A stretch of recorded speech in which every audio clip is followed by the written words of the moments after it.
There is no verse in the Quran where Allah tells you, obey your parents. The word used in the Quran and in the Hadith are always bir.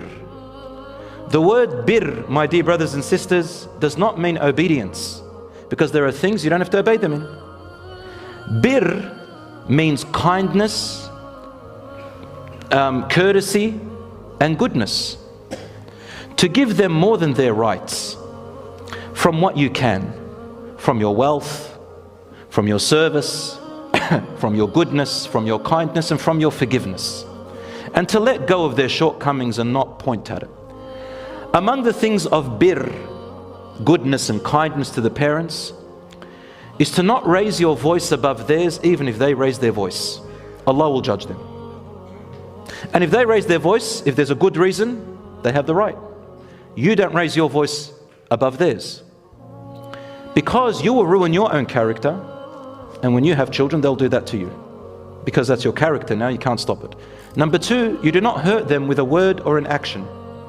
You may be firm with them, and in fact being kind and dutiful to your parents means to also advise them about what is good and to advise them about what is bad.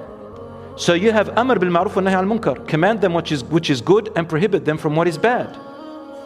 So it doesn't mean that you just put your head down and whatever they say, right or wrong, you just go with it.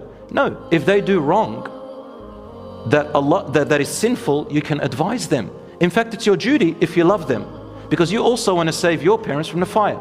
What is my evidence? Prophet Ibrahim alayhi salam. There's a huge chapter about him in Surah Maryam. He's advising his father in a whole page. Don't listen to the shaitan, dad. Don't worship the idols, dad.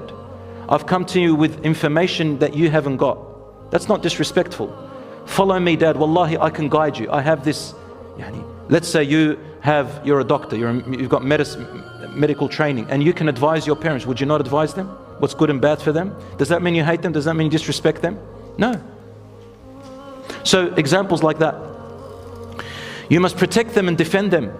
Anybody who talks about them, you defend them. And you never swear at anyone else's parents. Why? Even if they deserve it, because then they will swear at your parents.